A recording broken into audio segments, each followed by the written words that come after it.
But what does this new development do to the whole race? Joining me now, Wall Street Journal chief economics commentator Greg Ip. Greg, did the president just effectively remove Hassett as the front runner?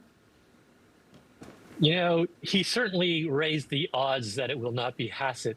But Liz, you know, I'm old enough to remember way back in December when Hassett had supposedly had a lock on the job. Long way of saying is that nothing's over till it's over, especially with this president. It certainly sounds like from the way he's talking today that he would prefer Warsh to Hassett.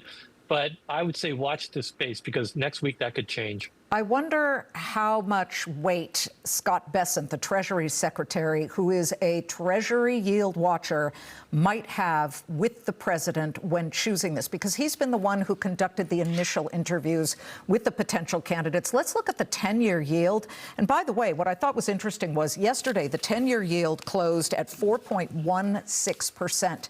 And you could see today that right now it has jumped 5 basis points to 4.229%. The 2-year, I believe, which had been yesterday at a 5-week high, started to climb once again.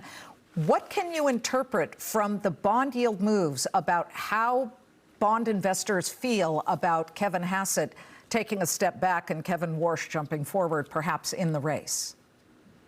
Well, I'd make a couple of comments, Liz. So what we've heard is that with respect to Treasury Secretary Scott Bessent, he is running the search, but he's being very neutral in his advice to the president. He is not putting his thumb on scale for any candidate.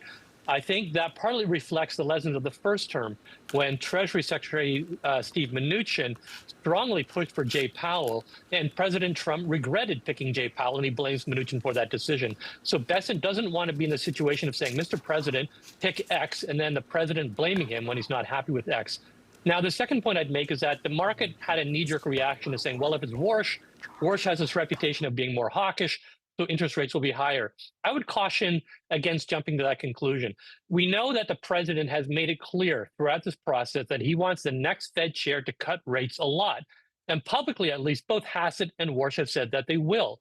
So the choice here isn't so much between a hawk and a dove. It's going to be between two doves, at least two people who are going to be more dovish than the current Fed chair, Jay Powell. And the other point I'd make, Liz, is that even once this person is confirmed, whether it's Warsh or whether it's Hassett, do not expect the president to quietly step back and never comment on interest rates again. And in fact, you know, if you think about this investigation, if you think about this DOJ investigation into Chair Powell, I personally think that this is as much a message to the next Fed chair as it is to the current Fed chair. It's basically, if you start doing things that the president doesn't like, start expecting the entire armory of the federal government to make life difficult for you. Well, let's just put a finer point on this.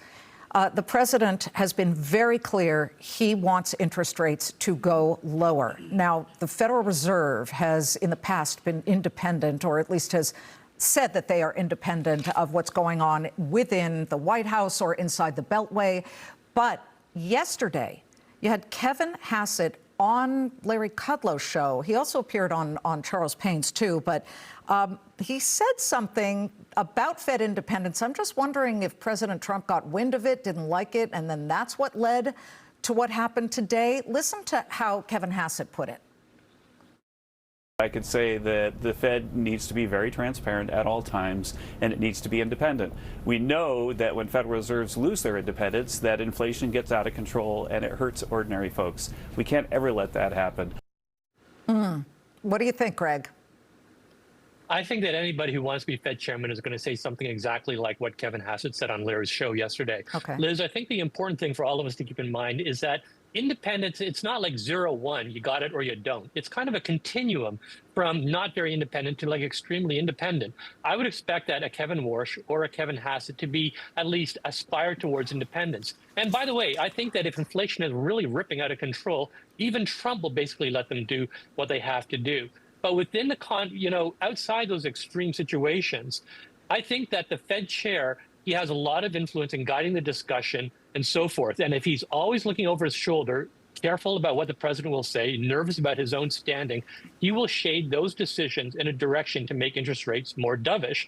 So I think that almost irrespective of what the candidates say or even what the president says, it will be difficult for the next Fed chair to behave in a truly independent way. Of course, especially when they see that there is now a criminal investigation launched by the Department of Justice into the Federal Reserve Chair Jay Powell specifically. And your colleagues at the Journal had this article talking about this. They've launched that investigation into the renovations that have gone over budget of the Federal Reserve headquarters.